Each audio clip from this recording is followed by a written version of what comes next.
Sachin hello प्रवासी प्रायोजक Sachin travels. Sachin travels पर्यटकांचं श्रद्धास्थान.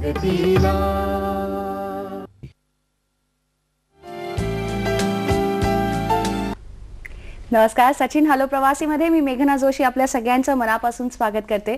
गेले काही आठवडे आपण युरोप करत होतो आणि मागच्या आठवड्यात मी तुम्हाला असं म्हटलं होतं की पुढच्या वेळेस आपण जायचंय अमेरिकेला. तेव्हा आज अमेरिकेला तुम्हाला घेऊन जाणार आहे सचिन ट्रॅव्हलच्या संचालिका सोनाली जकातदार. नमस्कार. नमस्कार. मला आधी पहिला प्रश्न असा विचारेन की नेमके ऑप्शन्स काय काय आहेत आमच्याकडे, कारण अमेरिका एवढं मोठं आहे की नक्की आपण काय काय बघू शकतो आणि कशा प्रकारे बघू शकतो. मुळात मेघना असं आहे की आपण जेव्हा सीझनल बघायला जाऊ तर आता एप्रिल पासून हा सीझन सगळा सुरू होतो अमेरिकेचा आणि अगदी 6 दिवसांच्या ट्रिप पासून तुम्हाला एक 16-17 दिवसांची ट्रिप पर्यंत म्हणजे आपण एक ईस्ट कोस्ट, वेस्ट कोस्ट, ओरलँडो अशी ही ट्रिप पूर्ण करू शकतो किंवा ईस्ट कोस्ट नुसता, वेस्ट कोस्ट नुसता असंही करू शकतो. तर ऑप्शन्स भरपूर आहेत. तुम्ही जर रेंज बघितली तर अगदी 1.25 लाखापासून 2.5-3 लाखापर्यंत संपूर्ण तुम्हाला त्याच्यामध्ये आहे.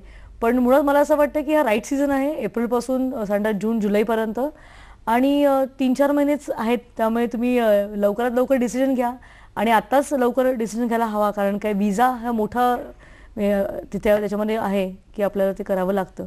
तुम्ही आता विजा असा उल्लेख केला, तर ह्यासाठी नेमकी विजा प्रोसिजर काय आहे? मुळात असं की इंटरनॅशनल टूर जेव्हा आपण करतो तेव्हा बाकी आपण फार ईस्ट किंवा मॉरिशस, श्रीलंका हा जेव्हा प्रवास करतो तेव्हा विजा फॉर्मॅलिटीज ह्या खूप मेजर नसतात. पण जेव्हा आपण युरोप किंवा अमेरिका प्लॅन करतो तर युरोपमध्ये सुद्धा UK विजा हा जसा मेजर आहे तसंच शँजेन एवढा होत नाही, कारण की आपण ग्रुपनी करतो. पण अमेरिका विजा हा टोटली आपल्याला खरं बघायला गेलं तर थोडं डिफिकल्ट आहे. एक तर या दोन्ही विजांना तुम्हाला स्वतः जाऊन इंटरव्ह्यू द्यायला लागतो, तुमचे बायोमॅट्रिक्स असतात, त्याची तुम्हाला अपॉइंटमेंट घ्यायला लागते. तर विजा प्रोसिजर थोडी लेंदी आहे. त्यामुळे मुळात आमची ही ऑफर सचिन ट्रॅव्हलची आम्ही सुरू केली डिसेंबरपासूनच, कारण काय अमेरिका आणि युरोप या दोन्ही टूरचं प्लॅनिंग साधारणतः माझ्या अंदाजाने लोक वर्षभर तरी अगोदर नक्की करतात. त्यामुळे आपण जर लवकर बुकिंग केलं तर एकतर डिस्काउंट चांगला मिळतो आणि विजाच्या फॉर्मॅलिटीज व्हायला आपल्याला वेळ मिळतो.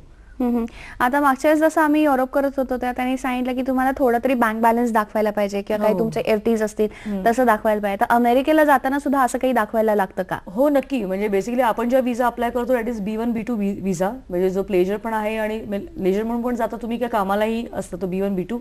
आणि मुळात सेम UK सारखंच आहे की तुम्हाला तुमची सगळी प्रॉपर्टी दाखवायला लागते. तुम्हाला जर तिकडनं तुमच्या मुलगा किंवा मुलगी तिकडनं इन्व्हाइट करणार असेल तर त्यांचे सगळे डॉक्युमेंट्स तुम्हाला विजाच्याला सबमिट करायला लागतात.